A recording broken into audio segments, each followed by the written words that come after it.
Good afternoon. The first item of business this afternoon is time for reflection. Our time for reflection leader today is the Reverend Maud Robinson, the Minister of the Unitarians in Edinburgh at St Mark's Church.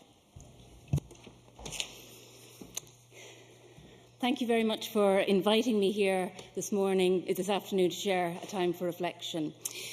In years gone by, confessing a Unitarian faith could lead one to a sticky end.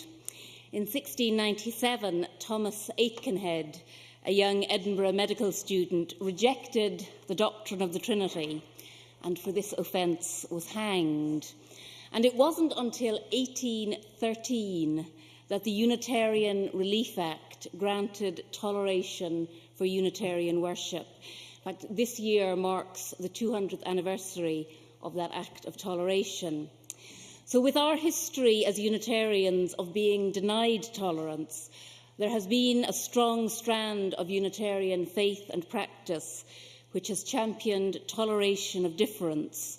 Our congregations now comprise of people who identify as Christian, Buddhist, humanist, agnostic, and many others. And so I want to commend to you this afternoon some thoughts about tolerance. Words evolve and change, but they often continue to carry nuances from the past, and that's why it's very important that we think deeply about the particular words that we use. The root of the word tolerance carries as one meaning to experience or undergo as pain or hardship. To experience or undergo as pain or hardship. Are these really the terms in which we wish to view our relationships with those who differ from us? Maybe it's time to look beyond the word tolerance. And so what other word could we think of using in its place?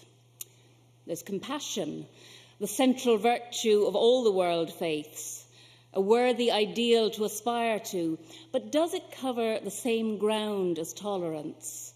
Is it so wide that the initial focus on relations with those who differ from us is lost? If we try to approach those of different beliefs with compassion, we may treat them with kindness as fellow human beings, but does it challenge us to truly engage with them in relation to their differing beliefs and worldview? What about acceptance? It certainly doesn't carry the grudging connotations of tolerance, but it can imply an uncritical, wholesale embrace of everything said or done in the name of a culture or faith tradition. As thinking people, we cannot accept actions which emanate from a different worldview if they are harmful to others. So this can be a difficult line to walk, but I think blind acceptance is not the answer. So finally, I suggest respect. Respect means to value others. Tolerance can avoid engagement. Respect welcomes it.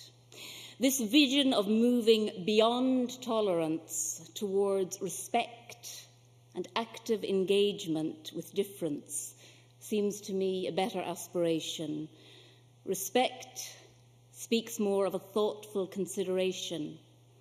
It's more generous than the implications of doing something grudgingly, which can be understood by tolerance, but it's more thoughtful and constructively critical than careless acceptance.